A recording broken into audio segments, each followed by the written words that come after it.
Hello, this is your host, Todd Lewis, the Praise of Folly podcast. Do not forget to like, share, and subscribe and hit the notification bell. You can follow the channel on Twitter, Telegram, and Facebook. You can support me on Subscribestar, Locals, and Buy Me a Coffee. Today is episode 22 of our political landscape series, Our Threat Landscape. Florian, glad to have you back. Glad to be here. So we're going to talk about what sort of constitutes influence or control in a country. And so partly before we get into that, we need to define, what are the ways in which you can influence or control a country? Well, the most obvious way is through the threat of military force. So a larger nation can threaten a smaller nation with the application of military force in a way to compel it to do what they want. That's the most obvious way. The next level of abstraction would be pressure, like, say, sanctions. Right? Sanctions are... They're pressure on another country that you put on them by denying them access to certain economic resources. And that is more effective the more people you have invested in the sanctioning process, and if your economy is larger than theirs. Another level of abstraction would be if you have companies or economic interests in another country. So, for example, in Iran, in the 50s, you had British Petroleum owning oil rigs, which were then nationalized by Mossadegh, which then led to his ousting by the CIA in a coup. And so the idea is it's influence that a foreign country has in your country. In this case, an oil company, which is closely tied to the British state, which is owned in Iran. So that would be the next level, right? And then another level still would be espionage. So you have spies and agents in the other country. And arguably, this is the most powerful. And there's two examples I'd like to give to show this. The first example is in World War II, by that point, the Soviet Union had strategically placed many spies in the United States. We know this now from the Venona reports that have been released since the collapse of the Soviet Union in the 1990s. And, for example, Harry Dexter White was a double agent for the Soviets, and he was the American representative of Bretton Woods. And so a lot of policies were made that were favorable and optimal towards the Soviet Union that were made almost entirely because these agents were in the FDR government making claims, right? They were subtle about it. It wasn't like they said, let's do this for the benefit of the Soviet Union at the expense of the United States. But when the United States had to make a decision, they would even choose against the interests of allies like the United Kingdom or China in favor of the Soviet Union because of these interests that were involved. And in the modern age, we can see this with the Zionist movement in the United States and its support of Israel with groups like AIPAC. Again, what it does is it reshifts the political landscape of what's possible, whereas anything directly against the interests of Israel is not politically possible. And also lots of activities that are in favor of the state of Israel, which might not otherwise be chosen by U.S. politicians, are made. And I would argue that's the most highest form of control over another country that you can have.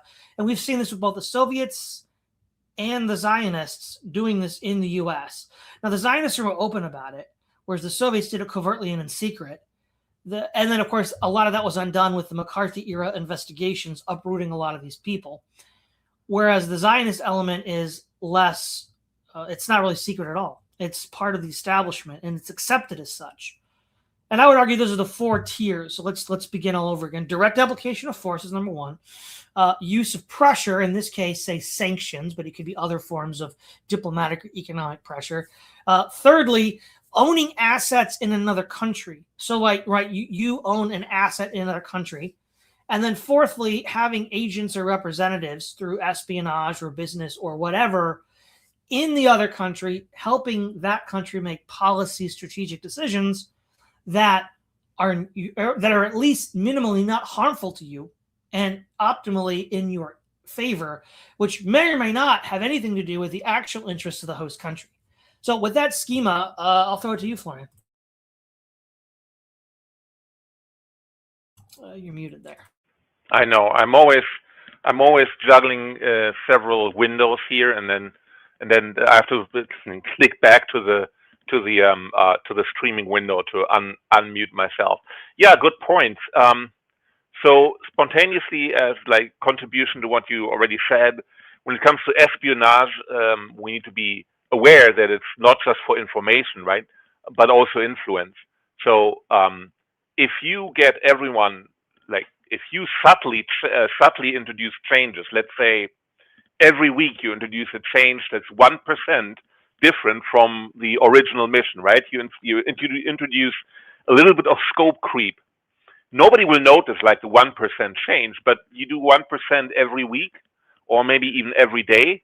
And then after, I don't know, after, if your original mission is every week 99%, and then after a year, you take the power of 52, after a year, you're only 60% on the way to your original mission, right? Everything has changed and it has been covertly moved to the side, right?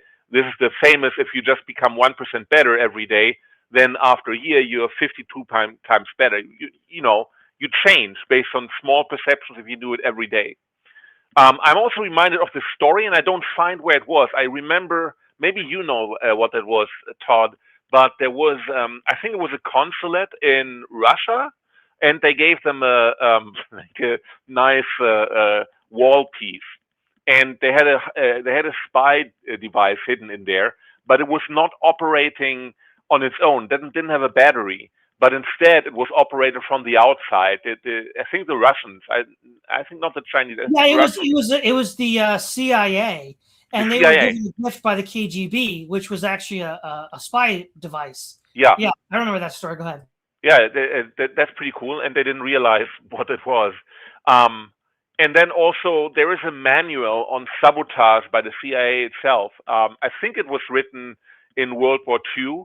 So basically, to expedite the end of the war, or to get yourself into a better position, the U.S. and others put spies into the German bureaucracy, and they basically hamstrung the German bureaucracy. Things like go exactly by the book. If you need to have a quick decision, like demand that it needs to be really rethought, and basically being ultra managerialized and basically sabotaging, getting the entire bureaucracy down to a halt. That there's no specific goal with that, but you basically completely subvert the bureaucracy. So that impedes operations. For example, the German nuclear, or the German equivalent of the Manhattan Project, they ran out of material to build bombs. Why? Because they couldn't get the resources anymore due to the war and shortages. But I wonder now whether there was also some sabotage on the bureaucratic level, right? So basically, some, just enough sabotage that some crucial deliveries of some nuclear materials couldn't be there on time and stuff like that, right? Like, remember, if you're in a war against a bigger opponent, or maybe like an equal opponent, you can actually win the war if you block the other person or the other side from ramping up their war machinery effectively, right?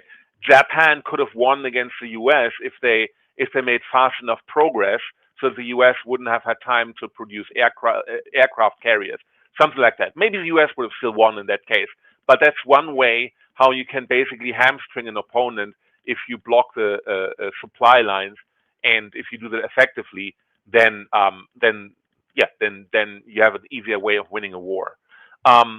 Then owning assets in another country. China does this in the U.S., right? So China has a lot of property in the U.S., which turns out that entire company is basically all Chinese. You have a similar case. I talked about that last time in the European Union. China has some companies in the European Union. In Spain, for example, an electric battery company, and they are, I think the abbreviation is CATL. I forgot the entire name, but they have 2,000 Chinese working there, right? Apart from the problem for the Spanish economy that they don't hire any Spanish people, you also have like a bunch of potential malicious actors in your country, right? I read that in the U.S., like almost every Chinese national who's in the U.S. has permission by the CCP, Chinese Communist Party, and thereby is probably a Chinese asset, or there's a large likelihood that they are, right? And that sort of like happens under the nose, happens under the radar, and they're just nice people here. There's like no problem whatsoever. They wouldn't spy against us, would they? Right. So that's one way. And there's also another threat coming from Europe, which is concerning censorship of social media that Europe pretty aggressively enforces now. Like Spain ramps up the censorship processes. They have the Digital Service Act in the European Union, so the European Union can reg X and other platforms by imposing fines, high fines in the billion-dollar range. That basically these platforms can't stem these fines anymore, and then they would have actually to install their own censorship regimen, which is of course then against free speech in the U.S. It would also affect U.S. citizens, right? And I think it's not as easy. You can't just say, okay, we're just cutting off our service in Europe then, because the Digital Service Act will still apply if they're just accessible. It would be, I mean, it's kind of a harsh measure to stop business in Europe, and it probably gives you a significant downturn in revenue, which will then devalue the platform on the stock market and so on, right? So against that, the U.S. has a few measures. For example, they can put sanctions on people, like sanctions on people and institutions that basically completely kick them out of any monetary transfer, so they wouldn't be able to take part in any economic manner, because most of the like credit cards and everything, bank processes are in the U.S., and European banks will not cooperate with someone who's already sanctioned by the U.S. So those are measures that the U.S. can do, but it's kind of like a very harsh measures, right? And maybe they're not even, maybe diplomatically it's not the best idea to just say, either we ignore the fines completely, because suck it up, Buttercup, we have more military power. You could do that, but then you completely abrogate soft power, right? That would mean the relationship between the U.S. and Europe is completely dead. And then you lose control over Europe as well. And then Russia and China have more control. They offer Europe a sweetheart deal, and then all of a sudden you have you basically fighting against Russia and China in a territory that was formerly friendly towards you, right? So that's some of the problems that I found, and intricacies that pertain to national defense from the U.S. and measures you can do to conflict pain on any enemy country or countries that you want to shush aside. So let's work from the top down, from the most abstract threat to the least. The idea of having influence agents within a country that turn the country's decision-making process against itself. This is what Sun Tzu called inward spies, which is making use of the officials of the enemy. And again, the classic example of this is the Soviets in the United States in the 1930s and 40s, where ultimately, due to the confluence of these forces, FDR took a very naive and childish position towards Stalin, famously saying once that I'll give Stalin everything that he wants because I believe then that he will give me what I want. I mean, okay, one, that's not how international relations work. But second of all, this is mission accomplished, right? From Stalin's point of view, you now have the head of the most powerful state on the earth basically eating out of your hand. How? Because you have key agents, and you don't need that many. Remember, the people that actually make the decisions in a highly advanced society are very few. And it's in a pyramidal structure where if you can influence those people closest or at the top, you can then have a vastly outsized impact on how the decisions in that country are made. And again, the Soviets used this quite well. Harry Dexter White would be the example of a converted spy, which is taking the enemy's agent and turning him against him for you. We call that a double agent these days. And so that's a part of the broader inward spy strategy. Now, you might be familiar with the broader concept of subversion with Yuri Bezmenov, and he's correct. But of course, subversion is a more abstract general principle where you feed your opponent propaganda to demoralize them, whereas what I'm talking about is more proactive, where you have agents in place actively shaping policy. And again, it worked wonders for the Soviets until it was found out during the McCarthy era and then uprooted. And this is the most powerful form of influence in a country, because you can literally dictate its policies. And in the case of the United States, the attack that it's most vulnerable to, because we could argue that the Zionists have taken the same playbook, and that other interest groups could as well, should they choose to do so. And the question then becomes, how do you protect yourself from this kind of influence? Because it really is the most effective and insidious kind of influence. And this is, and the adjacent propaganda of subversion that Yuri Bezmenov talks about is a part of this broader, more abstract influencing system. I think ultimately what you'd have to do is you'd have to have a series of shibboleths. So shibboleth comes from the Bible, the book of Judges, where there was a civil war in Israel, and one group was fighting another at night, and they're like, well, how do we tell who's on our side and who's not? And due to dialect differences between the two tribes that were fighting, one could tell who the other was because they couldn't say the word right, because there was a dialect, there was a lisp in one of the tribes' pronunciations. Now, we now take that to mean, generally speaking, shibboleth, a set of beliefs or concepts that only our guys can say because the other guy couldn't say it. So what that means is you'd have to understand your opponent so well that you figure out what he could never say because he doesn't believe it, because he's not allowed to say that, given his, say, maybe he's coming from an authoritarian regime, and if he says that out loud, he might go to jail, right? All these things. That would take a large amount of proactive effort, which thus far the United States has not been willing to allocate to this problem. Florian. So that would basically be you have some. There's some way of password that works for you, right? But I imagine that becomes more difficult as information is so easily portable now, right? In the past, like in 50, let's say 100 years ago, people didn't quite know when something was happening at the other end of the world until it went over to them after a few weeks, right? So now communication is instantaneous, and so the shibboleth, any shibboleth tactic would probably be more difficult to execute, right? Because there's no permanent lisp of one side, right? It's all equalized. I mean, unless you find a way to turn into the Lovecraftian universe and hire someone like Yog Sothoth or whatever, sounds similar to shibboleth, will be very powerful at your side. But let me just interject real quick here to make a point, just to clarify for your perspective. Let's use a bit of an extreme example. Let's say you want to have a shibboleth to protect from Jewish influence, and you just have everybody that comes to your office eat pork. Okay, that's an extreme example. It's kind of funny, but you get the point, right? It's something that they cannot do based on their religion. This would also work on a Muslim. And so that becomes a shibboleth, right? Your guys can do it, right? You're Gentiles. You don't have to worry about that. And that's what I'm talking about.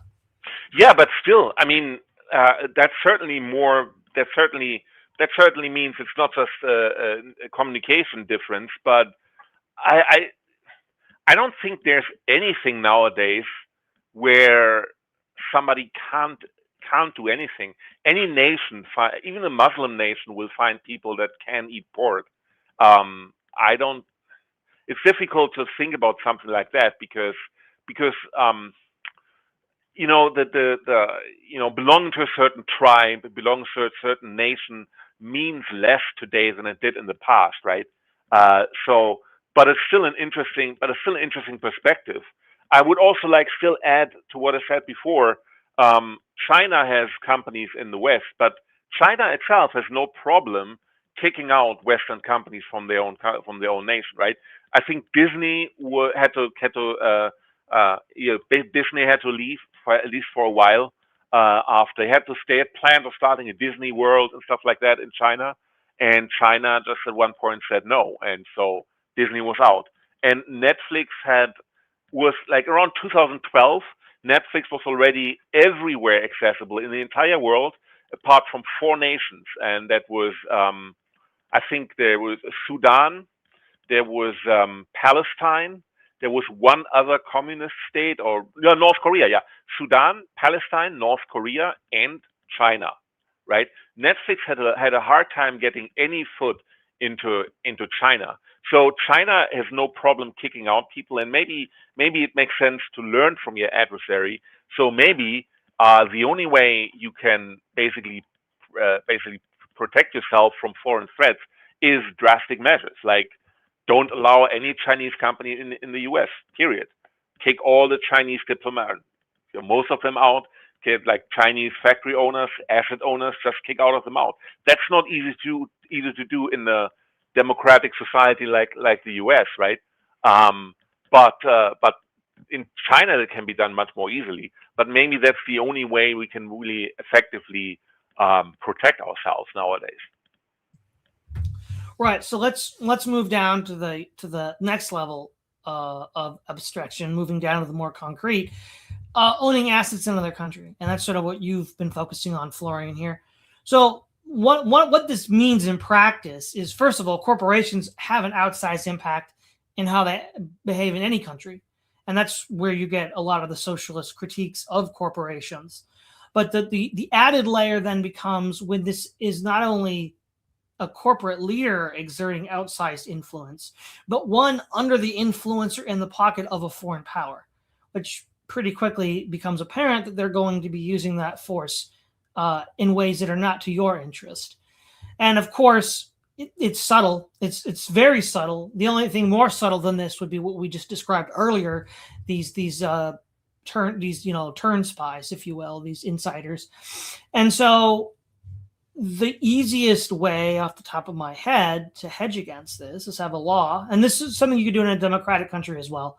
Have a law which says that no foreign company can own more than 51% of the shares in any domestic company in the United States. There they could never be in control. And if they're never in control, I mean, right, you want to balance between foreign investments so that you don't lose all your foreign investments, unless you want to be North Korea, I guess. But you also want to hedge against foreign influence. So you have some law. I chose 51%. It doesn't have to be that. It could be some other number. But that's the minimum number of percentage you'd have to ensure domestic control. And you could do that. You could say, well, look, this other company. So let's say China wants to develop a company in the United States under the conditions I'm envisioning. U.S. shareholders would have to be at a minimum 51% of that company. Now, China might say no. Okay. But the thing is, though, you have protected yourself against that kind of influence. Florian. That's a great idea. The only problem with that nowadays is I don't think China would need 51% ownership of the assets or anything like that. They can have 10%, and they have plenty of influence over social media, but also more. I mean, over their brand image, they can influence politics.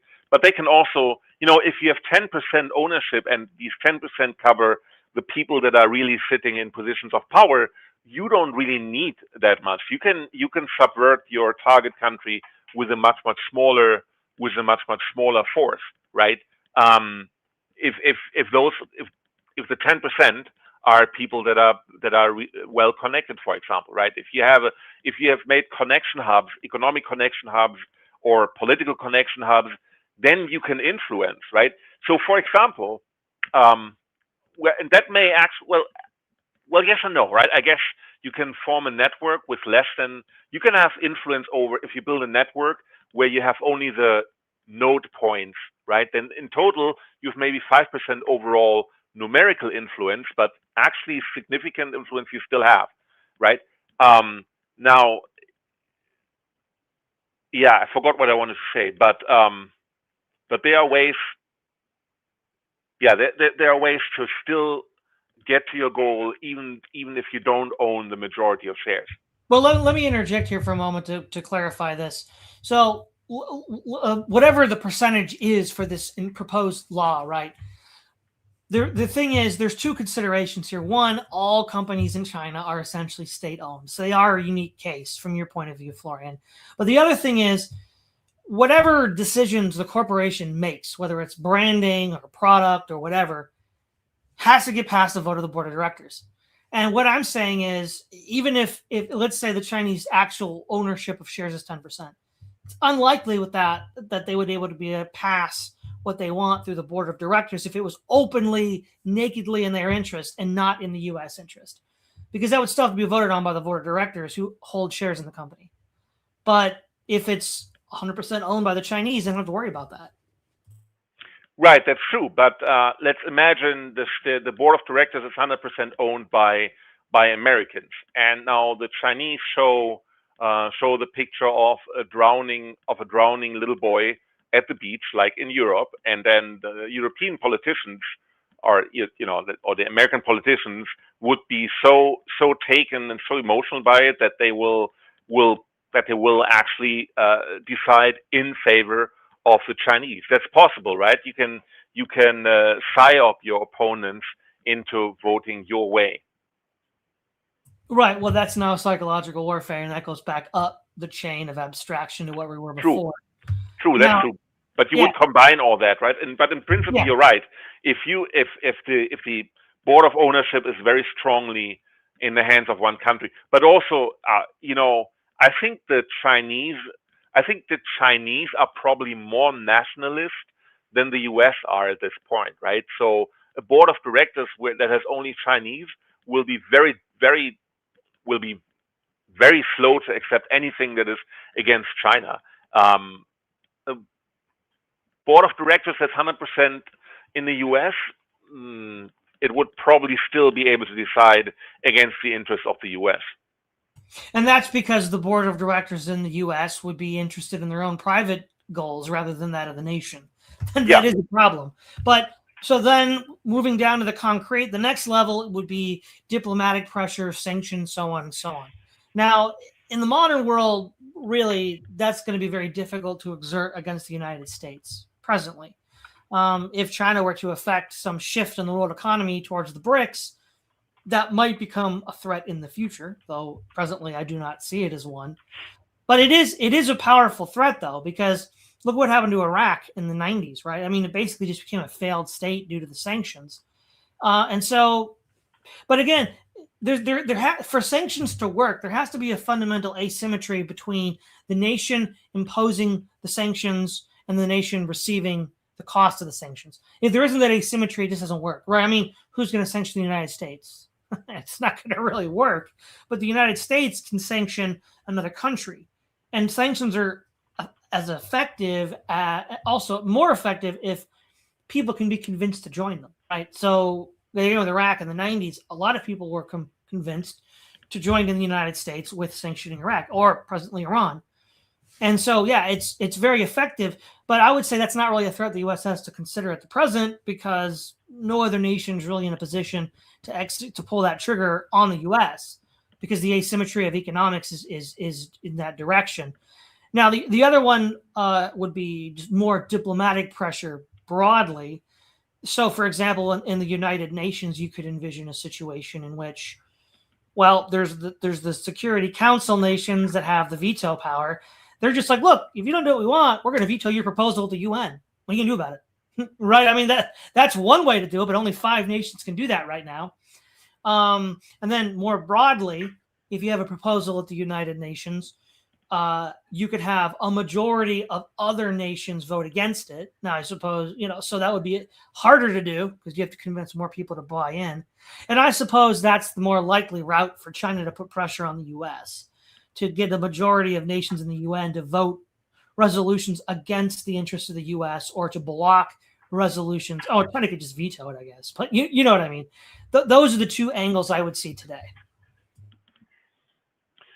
Yeah, something else that came to mind is also supply chain ownership. If the products are made in the U.S., but the entire supply chain or parts of that supply chain is in China or in Asia or somewhere else, then the other nations also have influence on the U.S., right? Without having to be actually in the U.S.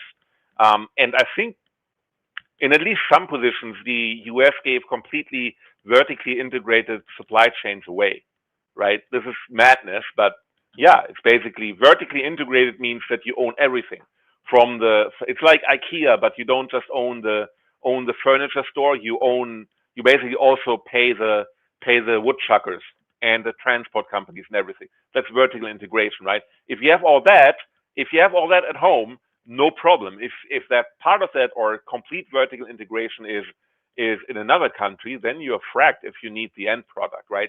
That's what the US foolishly did in the last 20 years. And now we realize since COVID, there's it's not good to have the antibiotics all done in China, right? And military equipment produced in China and other countries. That's not really good.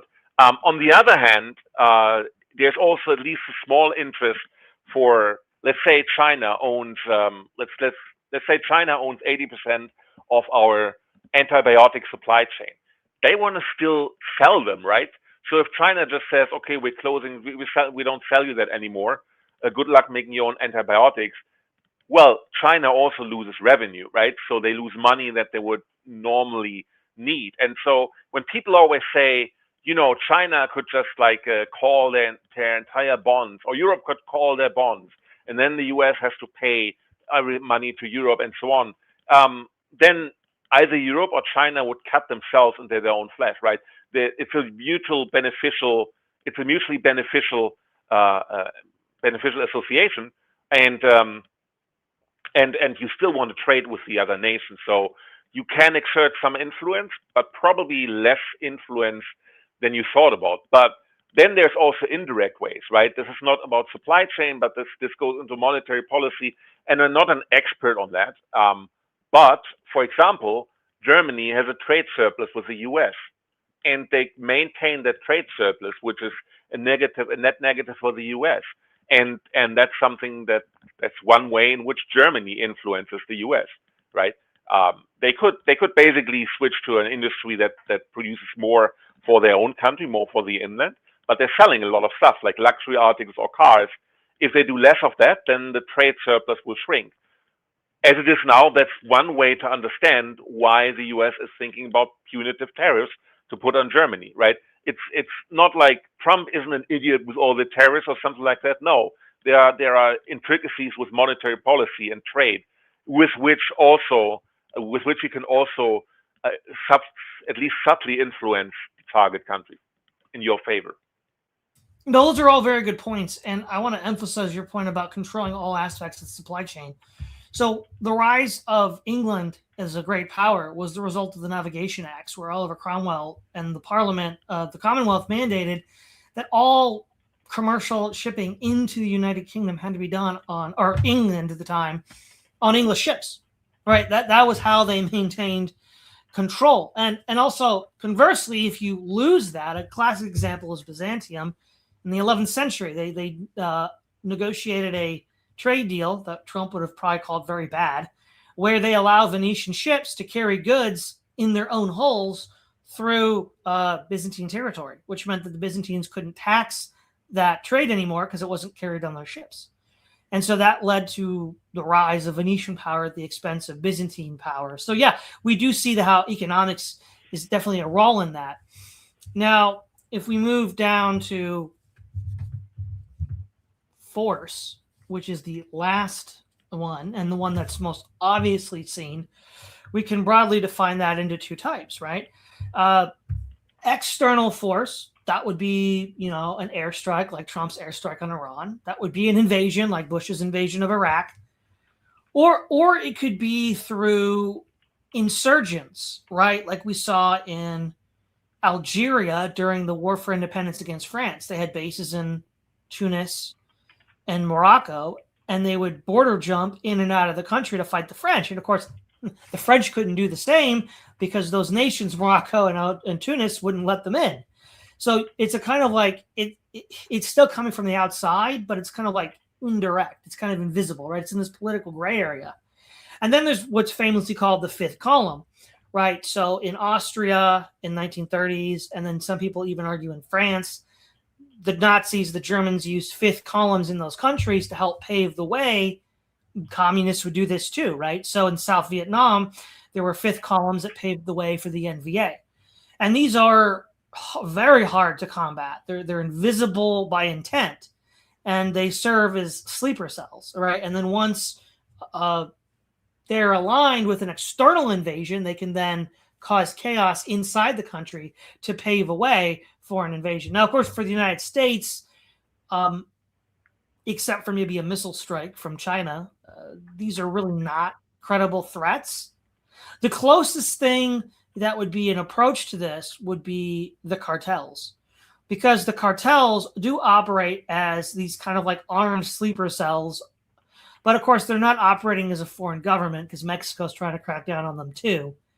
But that is a real threat, and it does mirror the threat of a fifth column or an insurgency, even though it's not either one of those. It's something different entirely, but performatively, it's very similar in its performance. And we could also include, I should have included this sooner, but somebody in the chat brought it up, the dilution of one's population by immigration, right? Now, this is not the result of a foreign power necessarily, as the case of the West. These are corporations that are owned within the borders of the country involved. But the incentive structure of the corporations is to depress the cost of labor by bringing in all these people that become eventually a security issue. And so that, along with armed cartels slipping across the border, are, in my estimation, the two biggest security threats facing the U.S. But they're very hard to identify and fight, because the one, immigration, is the result of transnational corporations who are owned and in the United States. And so it's not like some foreign powers doing this, right? It's not some nation state or revolutionary cell. That makes it very difficult. And then the structuring of the cartels coming over the southern border, well, see, that's exacerbated. Open borders is a part of the corporate process, right? As 2016. No, I can't think of his name now, but that Bernie Sanders said it was a Koch brothers conspiracy, right? And so, but what does that do? The knock-on effect is that allows for cartels to come over, right? If we had a strong border on the south, the cartels wouldn't be able to come over. So that's actually that's blowback. See, and blowback is an unintended consequence of an action. So by leaving the border open in the south, you do allow for these criminal agents to sneak in with the human caravans. And I would argue that those are the two biggest security threats, but also the hardest to defend against because of the abstract nature of the threat.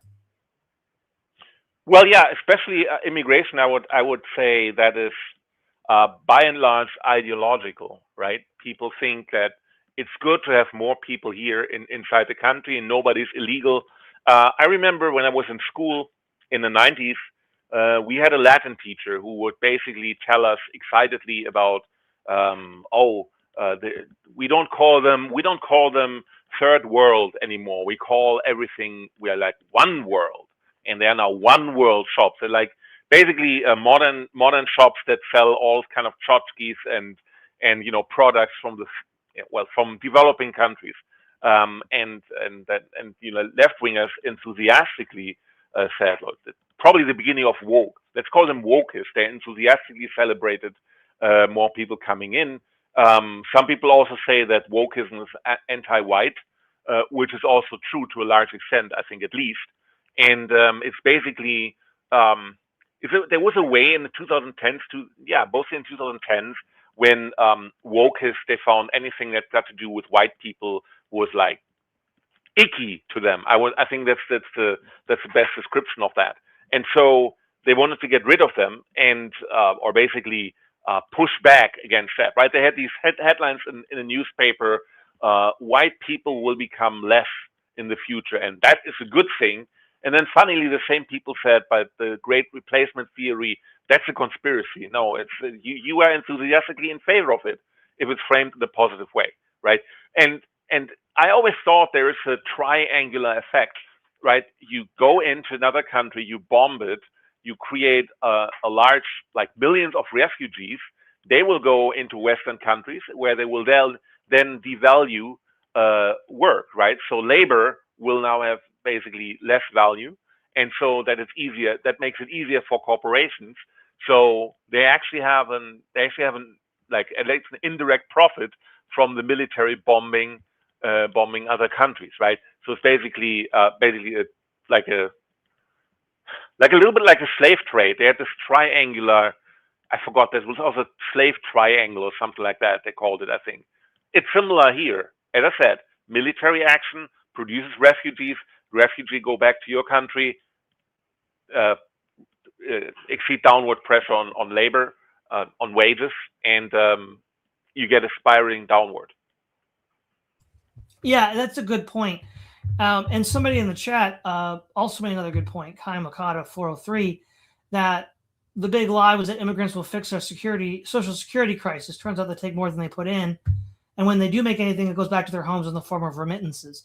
That was something that was described by the founder of the AFL, Samuel Gompers, with regards to Chinese immigrants in the late 19th century. What they do... Also, okay, go ahead. Well, they have the effect of taking money out of the national system. They make money that then leaves the United States and then went to China, or in this case, I guess, India and Mexico in the modern times. I think immigration is also used by countries like China and India as a pressure valve, right? So basically, they can like China can flood the European market with relatively cheap cars, and I heard that Chinese cars that are middle or high class, luxury class, they are really great. But the middle of the run of the mill cars, they are just kind of like cheap, kind of like pitiful, maybe kind of like normal, not really that great. But and they are not bought by other Asian countries. But China can send them off to Europe, where they look as exotic new add-ons, and people will buy them. And especially in Germany, where people are just waiting for a way to say, take that Tesla, in your face, Elon Musk, and then they buy BYD cars from China. And for China, this is a way to get rid of slack, right? They can basically have the cars done by very cheap labor, and they find someone who wants to buy these cars. In a way, also human capital. When India sends out all the Indians to the U.S. that get all H-1B visa, and all of a sudden, the big accounting firms, they have like all these Indians on H-1B visa, which have jobs that could be done by Americans as well, right? But they basically replace them because it's easier and cheaper to handle H-1B visa holder. And I don't believe that India really sends out the best and brightest. H-1B visa is sort of a replacement for someone who is not, for a role that can't be filled by an American, which means you need to be extra ultra smart to get an H-1B visa as an Indian. Is India really interested in having like a massive brain drain into the US as a nation that wants to become better? I don't think so. As a nation that wants to develop itself, it would not make sense to have people leave for the US. So I always think that whoever comes from China and India, those are not top super geniuses who come here, right? They are basically we talked about that a few weeks ago, scab labor, right? And they are cheap labor. I mean, they may be very nice people, but they're not revolutionary thinkers, let's say like that, right? They're not geniuses. And India has gotten rid of them, or has some things that they can do. And for China, the same. And that's also an indirectly, basically you, as a country, you become better by exporting your slack into another country. And that's not a direct influence on the other country, but that's an indirect influence how you make your country better, maybe better than the other country, or better in general. Yeah, and also this idea that immigration is an escape valve for those people leaving the country of origin, that was also covered by Samuel Gompers. Now, at the time, most immigration was coming from Europe, and at the time he was writing, most European regimes were still monarchies. And he argued that the monarchies of Europe were exporting the revolutionary elements to the United States in order to secure their control at home. And, with China being an autocracy, that does seem to have a similar influence there.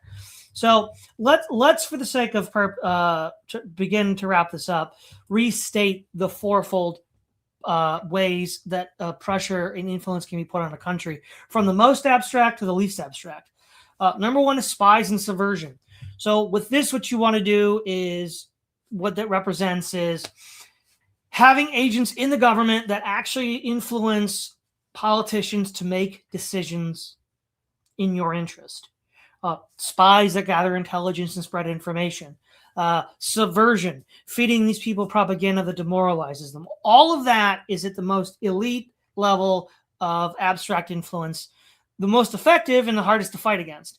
My proposed remedy was some kind of a shibboleth. We have economic pressure, which generally is either, we mentioned immigrants, so that would be, the place of origin is exporting its revolutionary elements to you to add the cost on to you, or they own assets directly in your country to make influential decisions in their interest and not yours. In the case of owning assets, I mentioned the idea of having a law that says no foreign country can have more than X% of shares in any company. Immigration, well, that would just be tighter immigration restrictions. Okay, soft power, that would be like diplomatic. So you'd have influencing UN resolutions, sanctions, etc. And then you have hard power. And then that would be like an invasion, a target. So Iraq 2003, targeted strike, Trump on Iran, fifth column, Nazi Germany in the 30s and 40s. Or insurgencies, like Algeria in the 1950s with the FLN. And of course, today, the closest thing we have to that in the United States is the cartels, but they're a non-state actor. It gets kind of weird, but it's the closest thing we have today. And that's a knock-on effect of open borders. So one way to fight that would be to have to close the borders. But in general, the United States is not at risk of this kind of hard power pressure, right? And so that's the schema that we're working with. And is there anything else you want to add, Florian? No, I think that was a very good overview of what we do. It would be worth to see to what extent those five forces have historically been correlated with each other. There's probably network effects. There's probably connections between them, right? If you probably if you have a strategy to embed key agents in your enemy bureaucracy, you will also have part of your subversion force to buy assets. You would have a multi-pronged strategy, right? I don't think China would do only one of these things. They probably try to do it on all levels, and there might be cross correlations or direct connections, network effects, and then of course you also have people that are pulling the strings in the background, right? You could think about someone like Larry Fink. BlackRock is probably financing both sides of many wars, like banks have always done in all conflicts in history, right? That's one thing. And I'm just reminded of that. There's one video, like a little AI movie about Epstein on X that basically shows everything what Epstein was involved with, and it goes from like pedophilia and having all these politicians and actors on his island. Then it goes down to Bitcoin, microtransactions that he also kind of like invented, and even something with ISIS is like, it's wild. If you find that, I think it's on Autism Capital is the guy who shared it. It's wild, right? So what this tells you is basically that these nations or the people that rule them are on like surprisingly many levels connected to one another, from entertainment to economy to even to military, right? And of course they do, because they can give you money. So money drives everything, right? So long speech short, there are probably these five directions that we named are probably true, and there are probably many connections between them. It would be interesting to see who is connected to whom. All right. Well, thank you, Florian. It's always a pleasure having you on. Thanks. This is Thanks, Todd Lewis glad to be here. of Praise of Fire Podcast, signing off.